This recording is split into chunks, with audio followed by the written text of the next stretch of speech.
వేదాలను తేలికగా గ్రహించి సామాన్య మానవుడు తన జీవన విధానాన్ని మలుచుకోవడానికి ఒక సాధనంలాగా వాడుకోవడం కొంతమేర కష్టమే. శృతులు ఆధారంగా స్మృతులను మహర్షులు మనకు అందజేశారు. ఆ కోవలేనే సగటు మనిషి వేదసారాన్ని తేలికగా గ్రహించడానికి కథల రూపంలో వివరణాత్మకంగా ఒకటి లేదా కొన్ని విశేషాలను సమాహారంగా కలిగి ఉండేవి పురాణాలు. మనకు తెలిసి తెలియకుండానే ఎన్నో పురాణ విశేషాలు మన జీవితాల్లో అంతర్భాగాలై నిమిడి ఉన్నాయి. ఉదాహరణకు పుణ్యతీర్థక్షేత్రాల మహాత్మ్య జ్ఞానం, సత్యనారాయణ వ్రతం వంటి ఎన్నో వ్రతాలు, పండుగలు, వాటి కారణాలు, మనము నిత్యము పఠించే స్తోత్రాలు, సహస్రనామాలు వంటివి.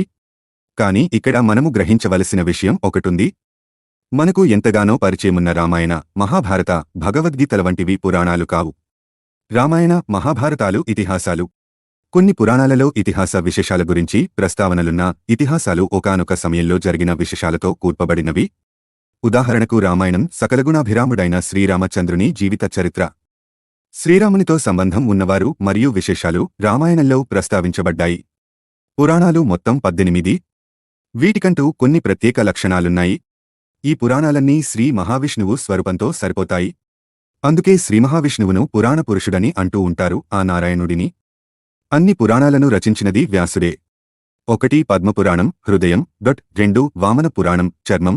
3 భాగవత పురాణం తొడలు. 4 మత్స్య పురాణం మెదడు. 5 కూర్మ పురాణం కృష్ణ భాగం. 6 వరాహ పురాణం కుడికాలు చీలమండ. 7 నారద పురాణం బొడ్డు. 8 స్కంద పురాణం వెంట్రుకలు. 9 శివపురాణం ఎడమ భుజం. 10 విష్ణు పురాణం కుడి భుజం. 11 అగ్నిపురాణం ఎడమ పాదం.